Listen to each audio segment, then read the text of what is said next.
Hey guys, what's up? Murphy's Opinions here, and today I'm coming at you with my review of For Your Eyes Only, made in 1981, directed by John Glenn, who was also the director, or second unit director I should say, on Bond films such as On Her Majesty's Secret Service, The Spy Who Loved Me, and Moonraker. So anyway, let's get on to the plot of this film. After disposing of a familiar face, Bond is sent to recover a communication device known as an ATAC, which went down after a British spy ship sunk. The British asked for a report on the ship, however, Timothy Hadlock, who was asked to report it, and his wife are killed, and their daughter Melina wants revenge. However, Bond must hurry, and basically the Russians want the ATAC device also.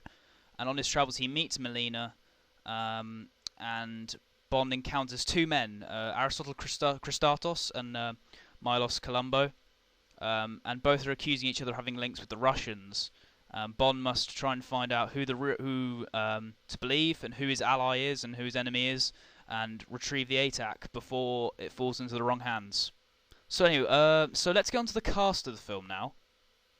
And this cast, actually, there's quite a few significant characters in this film. Because usually when I do reviews of Bond films, I usually do the significant characters, but there's quite a few actually. They all play a significant role here, in my opinion. So you've got Roger Moore returning as James Bond for the fourth time, I believe. He was contracted to do 3, but they agreed a new deal, and Moore would be in this one as well. So again, he's very good as James Bond. It's interesting to see him tackle a more serious take on Bond. There were, because for the most part, most of his films are pretty campy. It required a lot more kind of quick one-liners and jokes. But I think Moore does a good job here. Another great performance by him, in my opinion. Then you've got Melina Havelock, played by Carol Bouquet, who I think the Melina character is actually a very good character. I think I like how she's tied into the plot, and obviously with the whole revenge kind of angle. I really like it. I think she's not one of the best Bond girls, but she's still likable. I think you can understand, you can relate to her, which I think is something that's always something good about character. She's not necessarily just in there just for the sake of having an attractive interest for Bond. There's she's actually tied into the plot, which I actually really like. And then you've got Aristotle Christatos, played by Julian Glover, who I honestly, when I first saw For Your Eyes Only, I didn't make the connection. I didn't realise he was Walter Donovan from The Last Crusade, but it's the same guy. I didn't make that connection straight away, but it is. And gotta be honest here.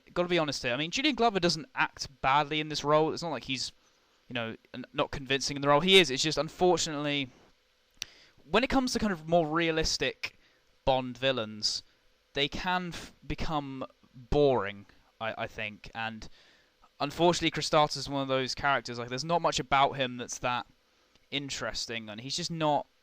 His plan, he just doesn't seem like much of an actual threat to Bond. I think he's just. I don't know. He's not a Bond villain where you think, oh god, Bond's in real trouble here.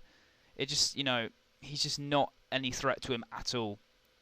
So I definitely think he's one of the weakest Bond villains. I'd say there's probably one Bond villain that's worse than him, which I'll get to in a later review. But I'd definitely say he's definitely one of the weakest, in my opinion. You've got Milos Colombo, played by Chaim Topol. I believe that's how it's pronounced. If I'm wrong, I apologise.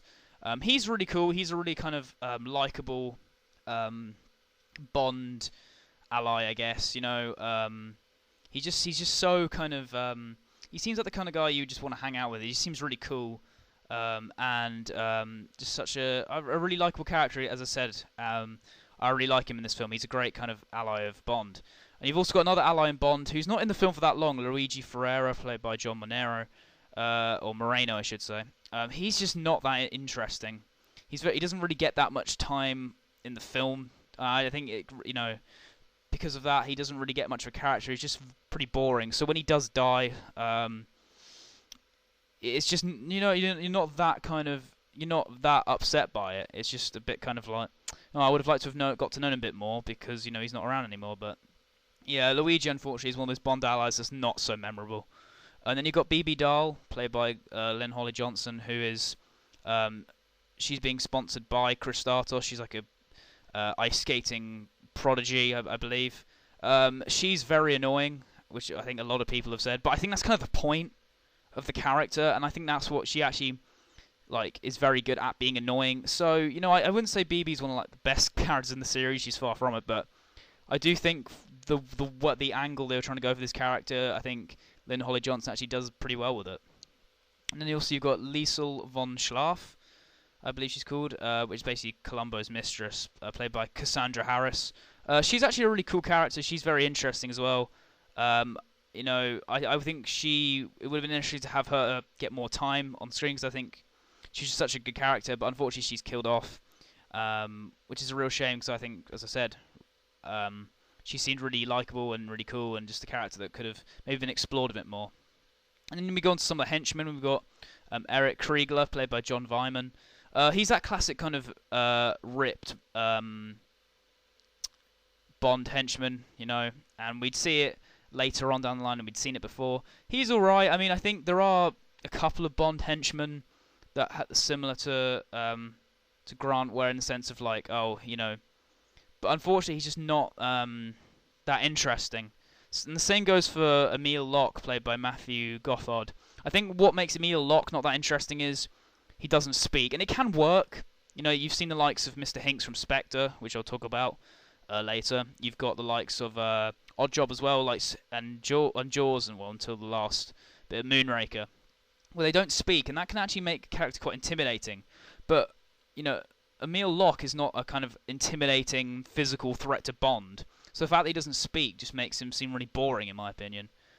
Bill Tanner fills in here for M, because unfortunately Bernard Lee died while filming this. So they had, in honor of him, they didn't replace him straight away. So they have Bill Tanner, played by James Villiers, Villiers, fill in for him. And he actually does quite a good job. I think he could have potentially been a pretty good Q, but never really got round to doing it, unfortunately. But we got Robert Brown, who I think was fine as well. And then you've got the Ministry of Defence of Frederick Gray, who has been in other films, but he didn't really have much of a role. But in here, he's in here. And again, he would see him in later films as well. I think he's a good character to have in the continuity of the series. Q and Moneypenny are great in this film once again. Desmond Llewellyn really gets to shine here, gets a bit of a role here. So now let's get on to the score of the film. Bill Conti does the score for this film, and I will say it's a very good score. It's definitely one of my favourites of the series, actually. I think, obviously, Bill Conti did the score for the Rocky films, or Rocky, and I think it's a very good film. It is very like disco-y, but it actually works in the film, I think. And some people may say it's very 80s, but I think that's kind of the reason why I love it. It's just it's really upbeat, and it's so different to a lot of the other Bond scores, but I really do like it. I think it's one of my favourites. It really works here, as I said. So I definitely recommend you check out the score. It's very good. The main title song is good. I would say it's definitely one of the more weaker ones, as I said before, in terms of just not really as iconic as some of the other ones, and not as memorable. But it's still good though. For Your Eyes Only by Sheena Eaton. When it comes to some of the scenes of the film, the opening title sequence, it's a bit of a weird one. Like the way they dispose of Blofeld, I'm not huge on it. It's just sort of done just to kind of be like, oh, F you, to kind of because they were making obviously a Bond spin-off, Never Say Never Again, and MGM lost rights to use the name Blofeld and that sort of thing. So that was their way of disposing of him. Which again, it's just rushed, and I'm not huge on it. I do like the bit at the beginning where Bond visits Tracy's grave. It's a nice kind of rehash of On Her Majesty's Secret Service, keeping the continuity there. I think that's good. The Citroen car chase, I think, is very fun. It's a very fun car chase. One of my favourite car chase sequences in Bond, actually. I think it's just a lot of fun. It's a nice kind of change, seeing a chase in a car like a Citroen, instead of always seeing them in like Aston Martins and Lotuses and that sort of thing. So it's a very fun one. Ski chase sequence in here as well, I think is very fun. Very reminiscent of On Her Majesty's Secret Service, but still is very fun, and it's still different. It goes on. They do more with the ski chase scene, which I think is good. And also when they infiltrate Kristatos' base, Bond having to climb up. I think that's a very suspenseful, intense scene. If you're afraid of heights as well, I can imagine that would be just not a very uncomfortable scene to watch as well. So my overall thoughts on For Your Eyes Only, it's one of those films where I think I really appreciate the more serious tone they went here, especially after Moonraker. They kind of knew they had to go back to basics, and the kind of and the fact there's less gadgets as well, I think, is very good. We haven't really seen that and a film like that since on Her Majesty's Secret Service, where Bond you had to use more of his wits and actual just spy methods, which I think is actually pretty cool. Unfortunately, the more realistic villains like Kristatos and some of the henchmen just aren't that memorable. I don't think they quite mastered the act of having a serious Bond villains, but actually making them interesting. But they would go on to do it later on, but here it just doesn't really work. I think also what's lacking in For Your Eyes Only is there's not really that kind of iconic moment. I mean, there are good moments in the film, don't get me wrong, but it's one of those films that often gets forgotten. I think that's usually due to the fact there's not really any kind of really outstanding scene where you're like, oh, this scene is just like, awesome. I mean, there are good scenes, as I said, but there's nothing like that that there are in other Bond films, for example. So overall, I do like For Your Eyes Only. It's definitely not my favourite Roger Moore Bond film, but it's definitely not my least favourite either. I'd probably put it as my fourth or third favourite. As I said, I prefer it to the likes of The Man with the Golden Gun and Moonraker and another film that we'll get onto. But I think there are about 3 other Roger Moore films that are better. So anyway, guys, thank you for watching. Give the video a like. Follow my main channel, my Twitter and Arse.fm. And once again, thanks for watching, guys.